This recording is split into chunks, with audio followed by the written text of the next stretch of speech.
Let's jump this video off with a challenge and stay tuned for important tips toward the end. Hi you guys, so I'm working on a jacket right now, but you know, I have to keep it fun and entertaining because that's just what I do and how I've learned to sew precisely over the last a lot of years. But anyway, the challenge today is to see if I can sew a dart closed without using any pins. I have the dart traced with carbon paper, of course, and it's on white fabric because that's what I'm using to line a jacket with, so it'll be easy to tell if I am directly on my mark or not. And then the other challenge on top of the challenge is having this camera stand in the middle of me and my project right now. So I'm going to use a little technique here to try to line the dart legs up, and another little technique to pinch the bottom. And I am going to see how great of a seamstress I really am. And this is fun and playful and challenging at the same time, but it helps you to perfect your skill and also your attention to detail. All right, so I am going to attempt to achieve the perfect dart without any pins. So let's see how I do.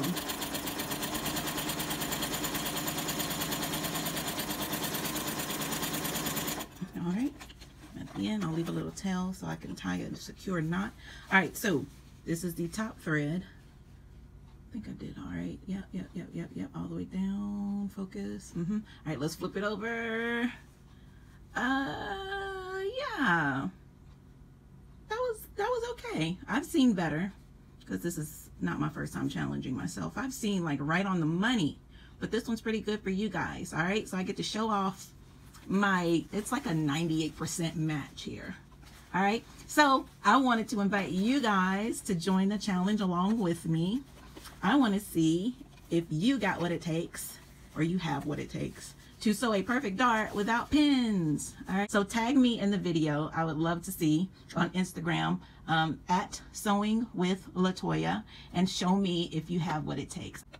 It is very important to secure the front of the dart by tying a couple of knots. I just tied 3 for good measure to keep the front of the dart from coming undone.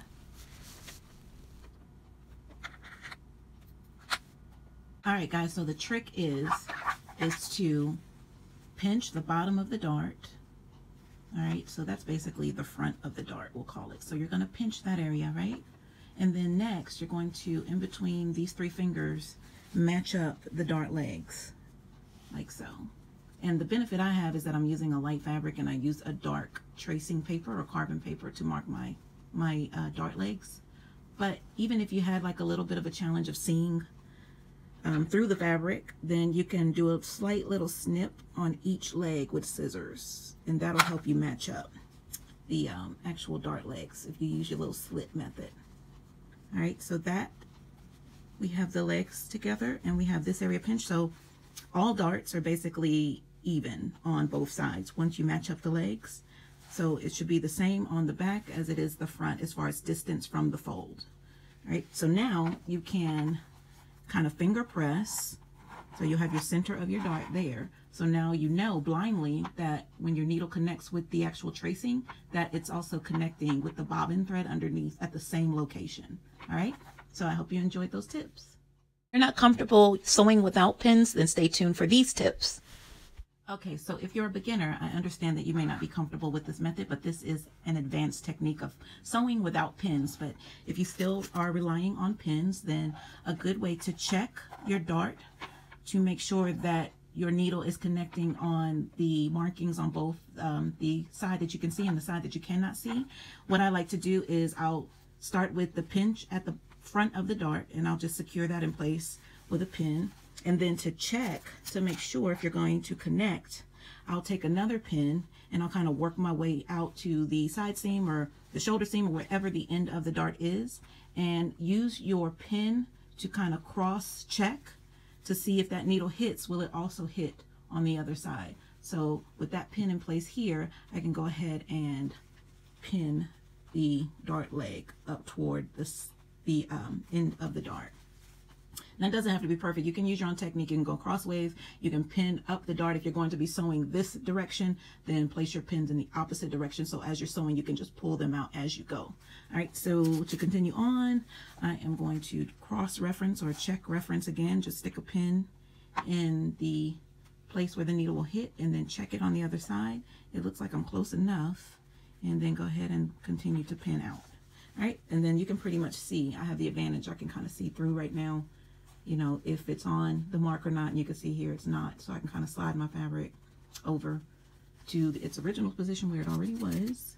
And then place another pin in that way. I really don't need to cross check at that point. So now we can head over to the machine. And all I'll do is start out at the end of the dart, not the front, but the end. And I'll put my needle in the down position. Go ahead and remove that first pin. And then go ahead and basically trace that line with my needle in position. And as I get close to the pin, I will remove it, because this is where we can interrupt our sewing by breaking a pin or a needle or what have you, just wearing out your machine, period. So sewing, I'm going to put my needle in the down position, remove the last pin, and now I'm just going to let the needle run off course, like so, off to the end or the front of the dart, basically the end of that particular stitch. And I'm going to leave some thread because I want to be able to secure the front of the dart so it doesn't unravel with a few knots. Let's see how we did actually. Did pretty good with that because we marked our placement with the pin.